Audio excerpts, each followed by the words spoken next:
ಮಹೇಶ್ ಅವರೇ, JDS 2 ಸ್ಥಾನ ಪಡೆಯುತ್ತೆ ಅನ್ನೋದನ್ನ ಸಮೀಕ್ಷೆಗಳು ಹೇಳ್ತಾ ಇವೆ. ಇದಕ್ಕಿಂತ ಹೆಚ್ಚು ಸ್ಥಾನದ ನಿರೀಕ್ಷೆಯಲ್ಲಿ ನೀವು ಸೀಟ್ ಹಂಚಿಕೆಯಲ್ಲಿ ವೇಟ್ ಮಾಡ್ತಾ ಇದ್ದೀರಾ, 5 ಸ್ಥಾನ ಬೇಕು ಅಂತ. ಇಲ್ಲ ಮೇಡಮ್, ಖಂಡಿತವಾಗ್ಲೂ ನಾನು ಇದ್ರ ಬಗ್ಗೆ ನಾನೇ ಹೇಳೋಣ ಅಂತಿದ್ದೆ. ಸನ್ಮಾನ್ಯ ದೇವೇಗೌಡಜಿಯವರು ಮೊನ್ನೆನೂ ಸಹ ಈಗಾಗಲೇ ಅದ್ರ ಬಗ್ಗೆ ಸಂಪೂರ್ಣ ಮಾಹಿತಿಯನ್ನು ತೆಗೆದುಕೊಂಡಿದ್ದಾರೆ. ರಾಜ್ಯಸಭೆಯಲ್ಲೂ ಸಹ ತಮ್ಮ ಭಾಷಣವನ್ನು ಮಾಡಿದ್ದಾರೆ. ನೀವು ತಿಳ್ಕೊಂಡಿರ್ಬೋದು ನಾನು ಯಾಕೆ ಭಾರತೀಯ ಜನತಾ ಪಕ್ಷದ ಜೊತೆ ಕೈ ಜೋಡಿಸಿದ್ದೇನೆ ಈ ಬಾರಿ ಅಂತ ಹೇಳಿದ್ದಾರೆ. ಅದು ಅತಿ ಶೀಘ್ರದಲ್ಲೇ ಆಗುತ್ತೆ. ಎಷ್ಟು ನಮಗೆ ಕೊಡ್ತಾರೆ ಸೀಟನ್ನು ಅಂತ ನಮಗೆ ಅದ್ರ ಬಗ್ಗೆ ನಮಗೆ ಚಿಂತನೆ ಮಾಡ್ತಾ ಇಲ್ಲ. ಅವರೆಷ್ಟೇ ಕೊಡ್ಲಿ, ನಾವು 6 ತಿಂಗಳಿನಿಂದ ನಾವು ಆಕ್ಟಿವ್ ಆಗಿದ್ದೇವೆ. ಕುಮಾರಸ್ವಾಮಿ ಸಾಹೇಬ್ರ ಒಂದು ಮನೆ ಏನಿದೆ, ಆ ಮನೆಯಿಂದನೇ ಸಂಪೂರ್ಣ ಭಾರತೀಯ ಜನತಾ ಪಾರ್ಟಿ ಯಾರು ಘಟಾನುಘಟಿ ನಾಯಕರುಗಳಿದ್ದಾರೆ ಎಲ್ಲರ ಜೊತೆಲೂ ಸ್ನೇಹ ಸಂಬಂಧದಿಂದ ನಾವು ಈಗಾಗಲೇ ಚುನಾವಣೆಗೆ ತಯಾರಾಗಿದ್ದೇವೆ. ನಿಮ್ಗೊಂದು ಮಾತನ್ನು ಹೇಳ್ತೇನೆ, ಕಾಂಗ್ರೆಸ್ಸು ಪಂಚರಾಜ್ಯ ಚುನಾವಣೆಗಳನ್ನು ನೆನ್ಪಿಟ್ಕೋಬೇಕಾಗುತ್ತೆ. ಒಂದು ಅಸ್ತ್ರವನ್ನು ಬಿಟ್ಟಿದ್ರು, ಜಾತಿ ಗಣತಿ ಅಸ್ತ್ರವನ್ನು. ಸನ್ಮಾನ್ಯ ರಾಹುಲ್ ಗಾಂಧೀಜಿಯವರೇ ಅದ್ರ ಬಗ್ಗೆ ನೇರವಾಗಿ ಮಾತನಾಡಿದ್ರು, ನಮ್ಮ ಸರ್ಕಾರಗಳು ಬಂದ್ರೆ ಅದನ್ನ ಜಾರಿಗೆ ತರ್ತೀವಿ ಅಂತ.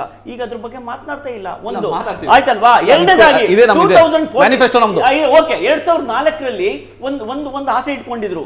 24% OBC ಅವರು ವೋಟ್ ಹಾಕಿರ್ತಾರೆ ಕಾಂಗ್ರೆಸ್ ಪಕ್ಷಕ್ಕೆ. 2004 ಲಾಸ್ಟ್, ಅಲ್ಲಿಂದ ಇಲ್ಲಿವರೆಗೂ 15% ಮೇಲೆ ಆಗ್ತಾ ಇಲ್ಲ OBC ಅಸ್ತ್ರ. ಇವಾಗ ಅದೇ ಸನ್ಮಾನ್ಯ ಮೋದಿಜಿಯವ್ರ ಮೇಲೆ ಮೋದಿಜಿಯವರು 44% ತಗೊಳ್ತಾ ಇದ್ದಾರೆ OBC ಅಂತ ಇವ್ರಿಗೆ ಗೊತ್ತಿದೆ. ಅದರ್ ಬ್ಯಾಕ್ವರ್ಡ್ ಕಮ್ಯುನಿಟಿಯಿಂದ ಎಷ್ಟು ವೋಟ್ ಬೀಳುತ್ತೆ ಭಾರತೀಯ ಜನತಾ ಪಾರ್ಟಿಗೆ ಈ ದೇಶದಲ್ಲಿ ಅಂತ. ಆದ್ರೂ ಸಹ ಯಾರು ಐಡಿಯಾ ಕೊಟ್ಟರು ಗೊತ್ತಿಲ್ಲ. OBC ವೋಟ್ ಅನ್ನು ನಾವು ಏನಾದ್ರೂ ಮಾಡಬೇಕು. ರಾಹುಲ್ ಗಾಂಧೀಜಿಯವರು ಫೈನಲ್ ರಿಯಾಕ್ಷನ್.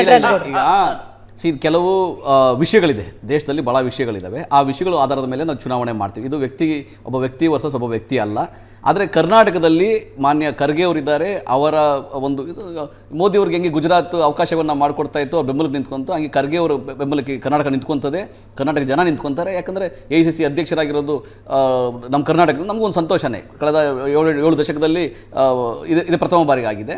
ಆಮೇಲೆ ಸಂಚಾಲಕರಾಗಿದ್ದಾರೆ, ಇಂಡಿಯಾ ಮೈತ್ರಿಕೂಟ ಸಂಚಾಲಕರಾಗಿದ್ದಾರೆ. ಯಾವ ಅವಕಾಶಗಳು ಬೇಕಾದರೂ ಬರ್ಬೋದು. ಈಗ ಪ್ರಧಾನಮಂತ್ರಿ ಘೋಷಣೆ ಮಾಡುವಂಥ ಅವಕಾಶ ನಮಗಿಲ್ಲ. ಈಗ 28 ಪಕ್ಷಗಳಿರುವಂಥದ್ದು, ಇವರೇ ಅಭ್ಯರ್ಥಿ ಅಂತ ಏನು ಘೋಷಣೆ ಮಾಡ್ಕೊಂಡು ಹೋಗಲ್ಲ. ಆದರೆ ಕೇಜ್ರಿವಾಲ್ ಅವರು ಮತ್ತು ಮಮತಾ ಬ್ಯಾನರ್ಜಿ ಅವರು ಅವ್ರು ಪ್ರಧಾನಮಂತ್ರಿ ಅಭ್ಯರ್ಥಿ ಆಗಲಿ ನಮ್ಮ ಸಂತೋಷದಿದೆ, ಕನ್ನಡಿಗರಲ್ಲಿ ಸಂತೋಷದಿದೆ. ಆದರೆ ತೀರ್ಮಾನವನ್ನು ನಾವು ಮಾಡ್ಲಿಕ್ಕೆ ಸಾಧ್ಯ ಆಗಲ್ಲ. ಆದರೆ ಖರ್ಗೆ ಅವರ ನಾಯಕತ್ವಕ್ಕೆ, ಸಿದ್ದರಾಮಯ್ಯನವರ ನಾಯಕತ್ವಕ್ಕೆ, DK ಶಿವಕುಮಾರ್ ನಾಯಕತ್ವಕ್ಕೆ ಕರ್ನಾಟಕ ಜನ ಮನ್ನಣೆಯನ್ನು ಕೊಡ್ತಾರೆ. ಗ್ಯಾರಂಟಿ ಯೋಜನೆಗಳ ಅನುಷ್ಠಾನದಿಂದ 20 ಸೀಟ್ಗಳನ್ನ ಖಂಡಿತ ಗೆದ್ದೇ ಗೆಲ್ತೀವಿ. ಭಾರತೀಯ ಜನತಾ ಪಾರ್ಟಿ ಮೊದಲ ಗೆಲುವು ಮೇಡಮ್, ಮೊದಲ ಗೆಲುವು ಬರುವಂತ MLC ಎಲೆಕ್ಷನ್.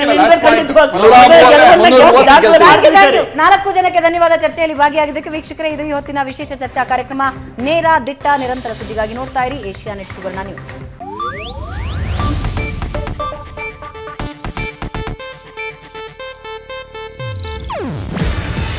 ಇದು ಏಷ್ಯಾನೆಟ್ ನ್ಯೂಸ್ ನೆಟ್ವರ್ಕ್ ಪ್ರಸ್ತುತಿ.